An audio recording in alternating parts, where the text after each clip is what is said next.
are back again for another exciting conversation. I think an important conversation that we need to have.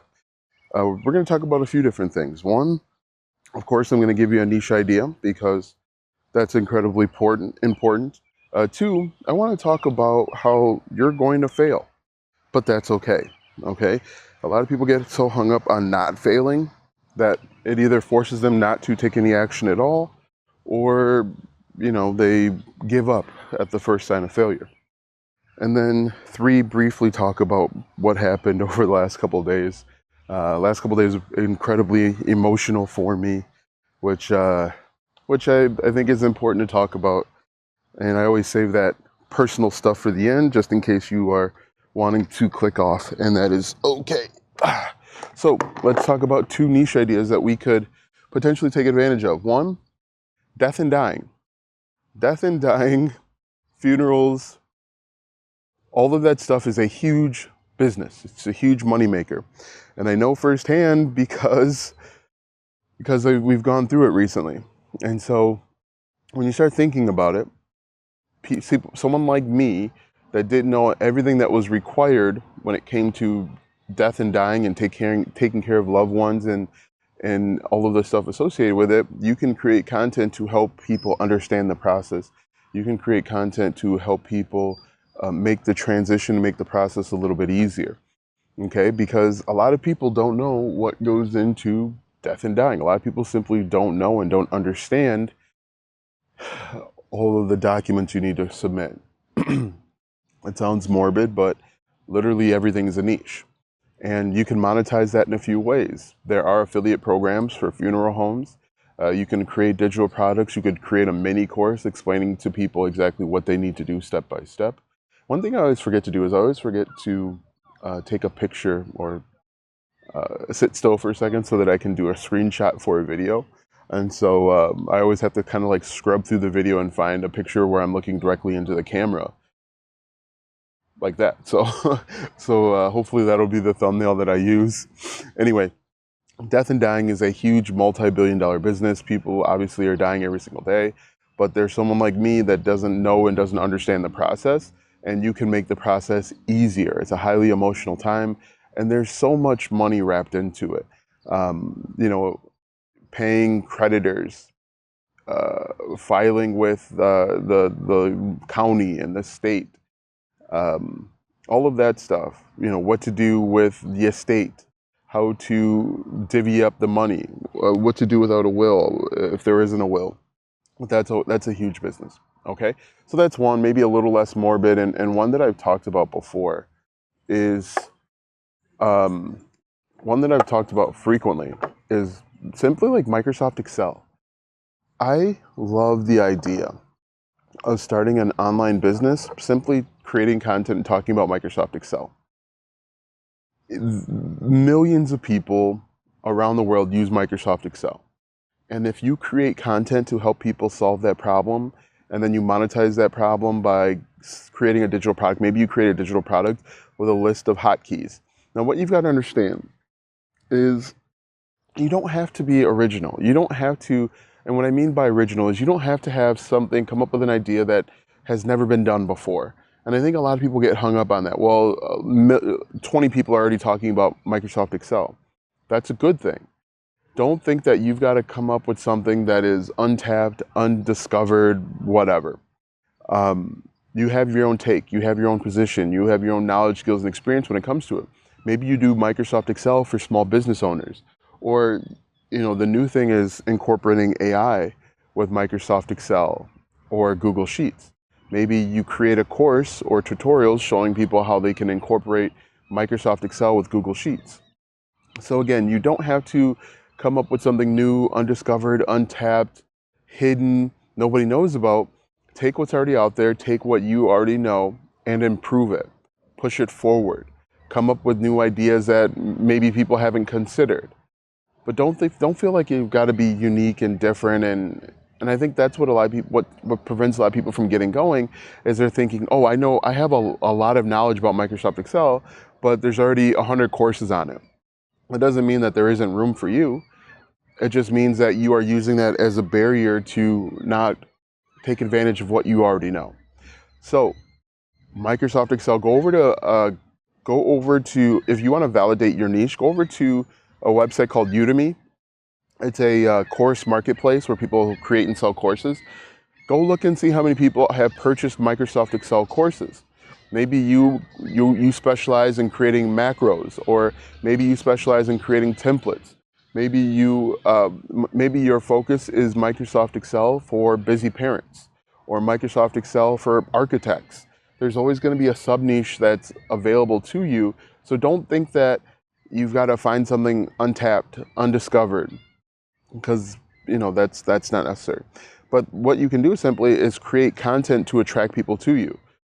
A lot of people over in Udemy don't create content, and so they're limited by exposure through the marketplace. But if you create content to attract people to you, hey, how you doing? If you create content on TikTok to attract people to you, it is an opportunity that some people aren't taking advantage of. It's like what we talked about yesterday or the day before, is are you willing to go the next step? Some people will only create a course on Udemy and then hope that they get discovered. Some people are only going to create YouTube tutorials on Udemy, or create Excel courses on YouTube, but you take that next step. And in fact, that's actually something I started doing last year, was I was creating little mini tutorials on TikTok about Microsoft Excel. And those were getting views and getting traction. And there are people that are already doing that. You maybe create little tutorials or courses on LinkedIn for people that want to get more skills and knowledge so that they can apply for better jobs. Take that next step. Go where people aren't willing to go. Because I guarantee you, if you start creating content on LinkedIn based on Microsoft Excel, there isn't as many people that are doing that already. So that can be your area of opportunity. Anyway, let's get back to the main topic, which is you're going to fail. You're going to fail. And unfortunately, I think from my personal experience, knowing that you're going to fail or believing that you're going to fail prevents people from getting started or taking action or getting to that next step. Failure is a part of the process. You have to fail if you want to succeed. I had a comment on one of my videos where I told a guy that you're going to run into hundreds of hurdles doing this. And he said, well, I don't need hundreds of hurdles.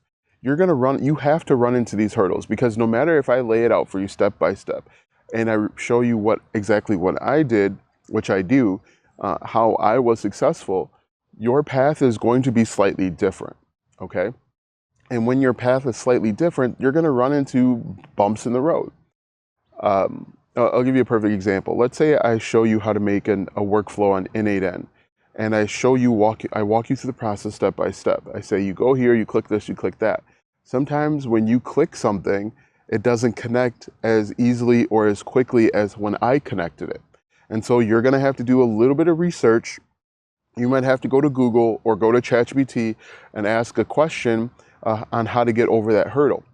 But I like to think about making money online, starting an online business, content creation, like playing a sport. In basketball, you're not going to make every shot. In baseball, it's starting to rain. We might have to go inside. We're going to have to go to the car real quick because I don't know if this is waterproof or not. In baseball, you are going to, a good baseball player is about 33%. He gets a hit. His batting average is about 33%. In soccer, you don't score every time you kick or attempt a goal. In hockey, you don't score every time you attempt a goal. So why is it, and if we're being honest, anytime you don't score a goal, it's a failure. Anytime you don't make a shot, it's a failure. So if you know that in sports, in life, you are not successful 100% of the time, why do you expect that success to happen when creating content or when starting a business? We got to walk a little bit faster here. And I'm going to keep recording through this. You guys can see me getting rained on in real time. But the question is, why are you so afraid to fail when it comes to creating content? Hey, no, I'm just making a video. Yeah, just making my little YouTube video. Thanks. So yeah. Okay, we're back. So anyway, if you are, if you know that in sports, in life, you are going to fail, uh, why is it that when it comes to online business, you're not willing to give yourself that same kind of grace? And I kind of lost my train of thought there. But anyway, in general, when it comes to your online business, you're going to run into bumps in the road. Bumps in the road can be seen as failures. They can be seen as opportunities. And that's what you should look at it as. These are lessons that you are learning. These are things that you are, skills that you're building. When you built a skill, when you learned how to ride a bike, you failed. You, you didn't just hop on a bike at the age of 5, 6, or 7 and start riding. You had to fall off a couple times. And it's that fear of falling that prevents people from getting started or continuing on. But you have to fall in order to learn. You have to make bad content so that you learn what good content looks like. Once you learn what good content looks like, you make more of that good content and people will watch. So I want to encourage you to fail. Fail with the ability and focus and dedication to learning and improving on what you're failing in. And that's what I mean by failure. You're going to fail. It's part of the process. When I started playing basketball, when I started playing baseball, I missed. I missed shots. I didn't get hits. But that's part of the process. You have to accept that. And I part of the reason that's why I think people that have played sports, whether it's high school or college, I think those people that have played sports in the past are usually in a little bit better position to create a business because they know that failure is part of the process. Trying different things is part of the process. Usually, basketball players, baseball players will have different jump shots. They will have tried different batting stances and jump shots because uh, they're trying to figure out what works. And essentially, it's the same thing with content creation and making money online. You will have if you're dedicated to making money online, you might have to try a couple different niches. You might have to try creating content a few different ways to figure out what works best for you and what resonates with your audience. So you're I want to impress upon you. You're going to fail. Failure is going to happen. It's how you respond to that failure that determines your success. It really is as simple as that. If you if you say, "Oof, I don't want to fail. I'm afraid that I'm going to fail again," then you're not going to be successful because you're going to be spending so much time overthinking, over analyzing, and over valuing every single move that you make. I think I said this a couple days ago. The people that are usually most successful aren't the smartest people. They're the people that just are dedicated to just doing it. They jump in with both hands and feet. They jump in and they just start doing it. And then they learn as they go. I think that's the approach that you should take if you want to truly be successful, because failure is a part of this. Anybody that's successful making money online, they're going to tell you they failed. They had to try a couple different niches. They had to try different content, different types of content. They had to try free content. They had to try paid content.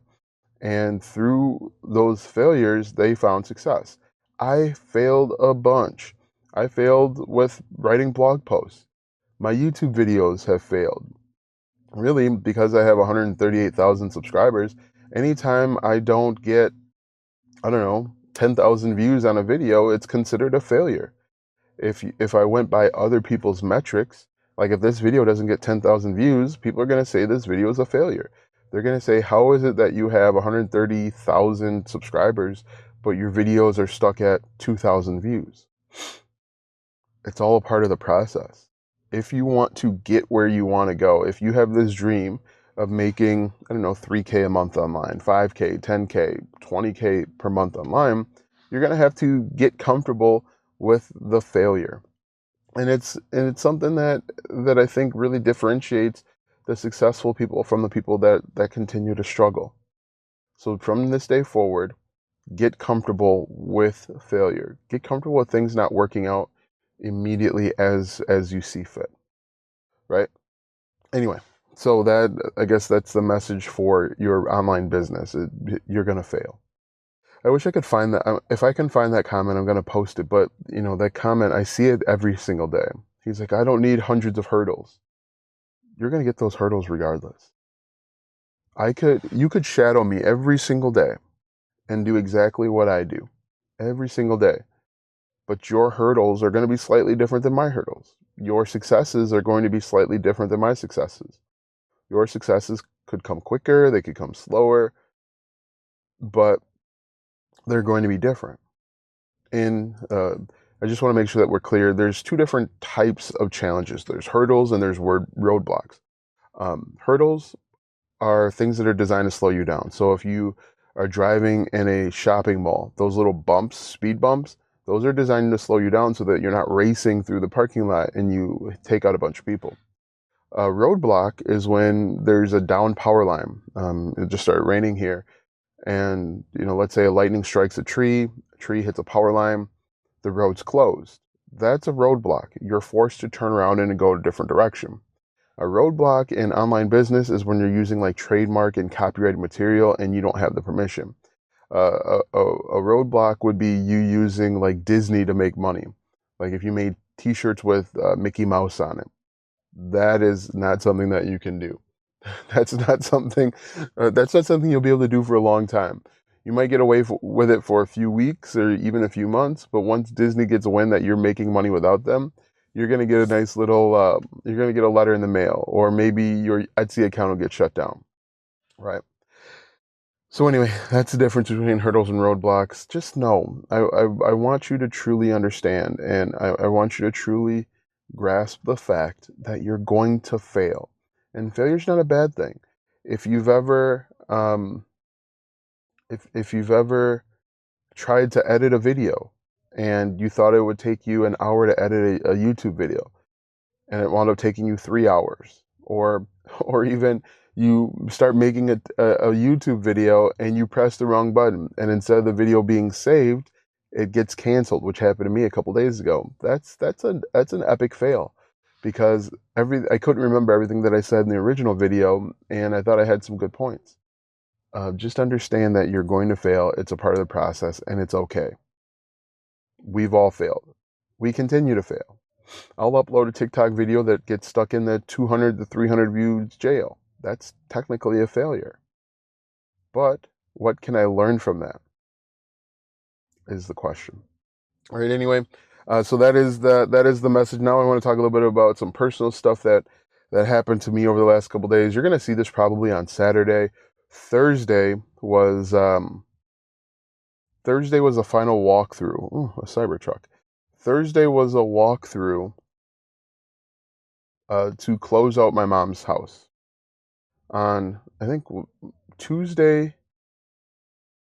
Yeah, I think on Tuesday we went and signed paperwork to sign over the title. We went to a title company. If you live in the United States, if you don't live in the United States, this isn't going to make any sense to you. But what you've got to do is you've got to like go sign a bunch of paperwork for the title, and the deed and all of that stuff. And then, the people that are buying the house, they go to the title company and they sign all the paperwork. And that's when they officially own the house. They're supposed to sign their paperwork today, which is Friday, to officially own the house. Yesterday was the final walkthrough, and it was incredibly difficult. It was difficult for a few reasons. The first one was like so many memories. Now, what's weird is my parents lived in that house about 20 years.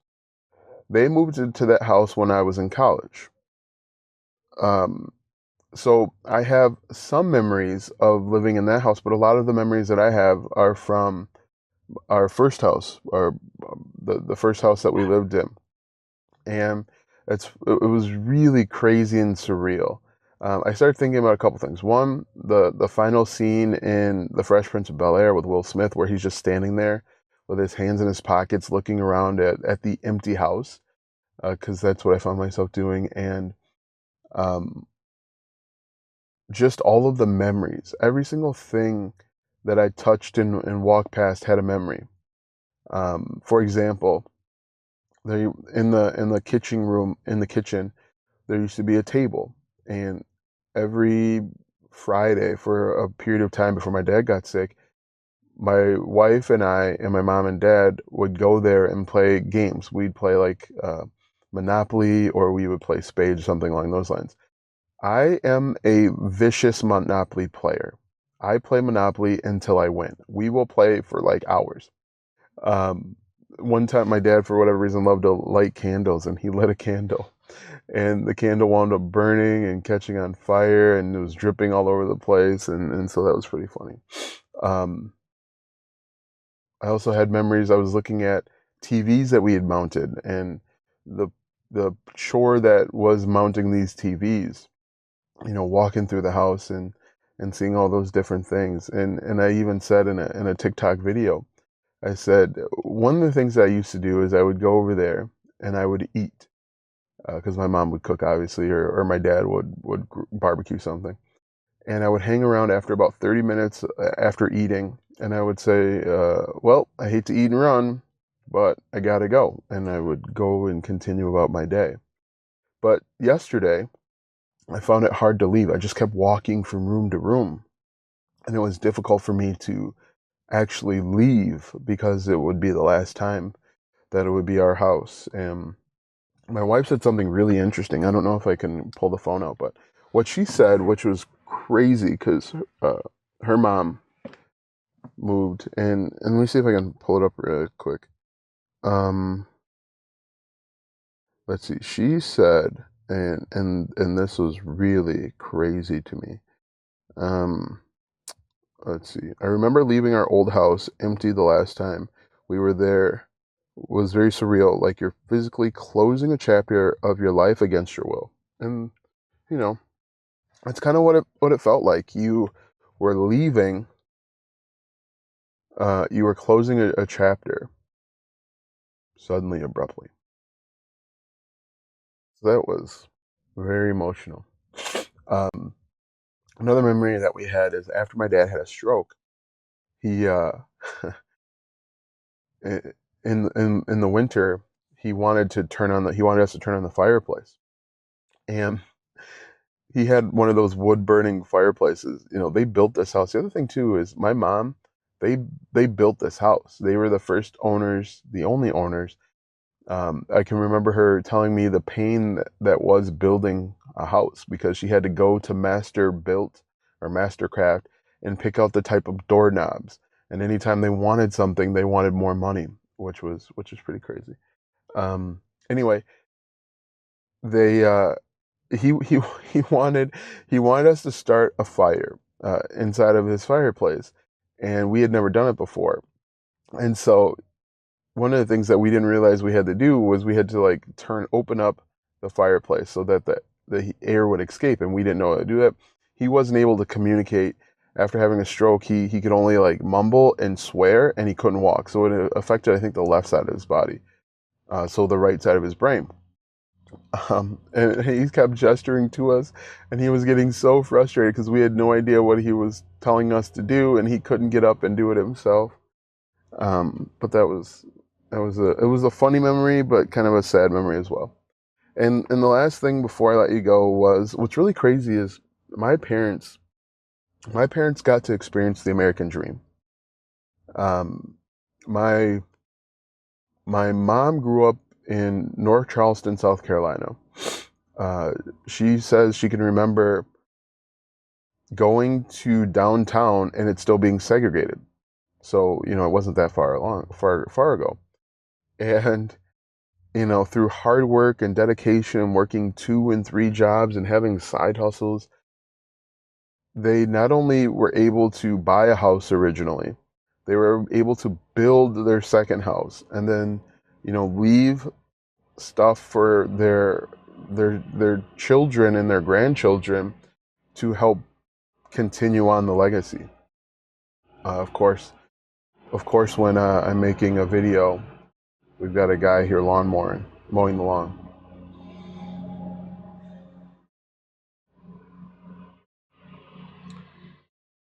So Yeah, my parents were able to live the American dream through hard work and sacrifice and dedication. And the other more important part to the American dream was ensuring that their kids were able to have more than what they had, not only in stuff, but in like education and knowledge and experiences. And so I just wanted to spend a moment and say thank you for that. Now, hopefully, this all records and I keep it all. So, yeah, just keep moving forward. Understand that failure is part of the process. You will be great because you have failed. Okay, you guys have a great day, and we'll talk soon.